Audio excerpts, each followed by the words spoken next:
बहुत समय पहले की बात है। एक राज्य में एक राजा का राज था। वह अक्सर सोचा करता था कि मैं राजा क्यों बना। एक दिन इस प्रश्न का उत्तर प्राप्त करने के लिए उसने अपने राज्य के बड़े बड़े ज्योतिषियों को आमंत्रण किया। ज्योतिषियों के दरबार में उपस्थित होने पर राजा ने अपने इस प्रश्न को सबके सामने रखा। जिस समय मेरा जन्म हुआ, ठीक उसी समय कई अन्य लोगों का भी जन्म हुआ हुआ। उन सब में मैं ही राजा क्यों बना। तो इस प्रश्न का उत्तर दरबार में उपस्थित कोई भी ज्योतिषी नहीं दे सका। लेकिन एक बूढ़े ज्योतिषी ने राजा को सुझाया कि राज्य के बाहर स्थित वन में रहने वाले एक महात्मा कदाचित उसके प्रश्न का उत्तर दे सकें। राजा तुरंत उस महात्मा से मिलने वन की ओर निकल पड़ा। जब वह महात्मा के पास पहुंचा तो देखा कि वो अंगारे खा रहे थे। राजा घोर आश्चर्य में पड़ गया, किंतु उस समय राजा की प्राथमिकता अपने प्रश्न का उत्तर प्राप्त करना था। इसलिए उसने इधर उधर की कोई बात किए बिना अपना प्रश्न महात्मा जी के सामने रख दिया। प्रश्न सुन महात्मा ने कहा, हे राजन, इस समय मैं भूख से बेहाल हूँ। मैं तुम्हारे प्रश्न का उत्तर नहीं दे सकता। कुछ दूरी पर एक पहाड़ी है, उसके ऊपर एक और महात्मा तुम्हें मिलेंगे। वे तुम्हारे प्रश्न का उत्तर दे देंगे। तुम उनसे जाकर मिलो।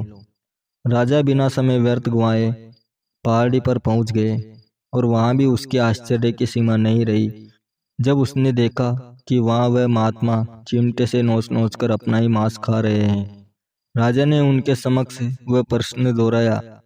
प्रश्न सुनकर महात्मा बोले, राजन, मैं तुम्हारे प्रश्न का उत्तर नहीं दे सकता। मैं भूख से व्याकुल हूँ।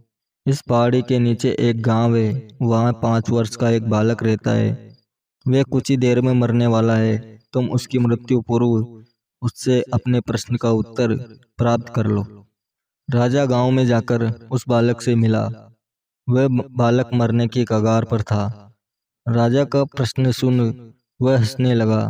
एक मरते हुए बालक को हंसता देख राजा चकित रह गया, किंतु वह शांति से अपने पूछे गए प्रश्न के उत्तर की प्रतीक्षा करने लगा। बालक बोला, राजन, पिछले जन्म में मैं, तुम और वो 2 महात्मा जिनसे तुम पहले मिल चुके हो, भाई भाई थे। एक दिन हम सभी भाई भोजन कर रहे थे कि एक साधु हमारे पास आकर भोजन मांगने लगा। सबसे बड़े भाई ने उससे कहा कि तुम्हें भोजन दे दूंगा तो क्या मैं अंगारे खाऊंगा, और आज वह अंगारे खा रहा है। दूसरे भाई ने कहा कि तुम्हें भोजन दे दूंगा तो क्या मैं अपना मांस नोच कर खाऊंगा, और वो आज वह अपना ही मांस नोच कर खा रहा है। साधु ने जब मुझसे भोजन मांगा तो मैंने कहा कि तुम्हें भोजन देकर क्या मैं भूखा मरूंगा, और आज मैं मरने की कगार पर हूँ। किंतु तुमने दया दिखाते हुए उस साधु को अपना भोजन दे दिया। उस पुण्य का ही प्रताप है कि तुम इस जन्म में राजा बने हो। इतना कहकर बालक मृत्यु को प्राप्त हो गया। राजा को अपने प्रश्न का उत्तर मिल चुका था। वह अपने राज्य की ओर चल पड़ा।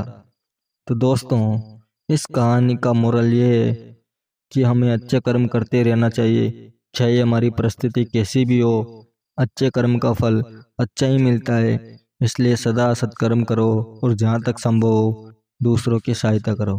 तो धन्यवाद दोस्तों। अगर कहानी आपको अच्छी लगे तो प्लीज़ वीडियो को लाइक करें,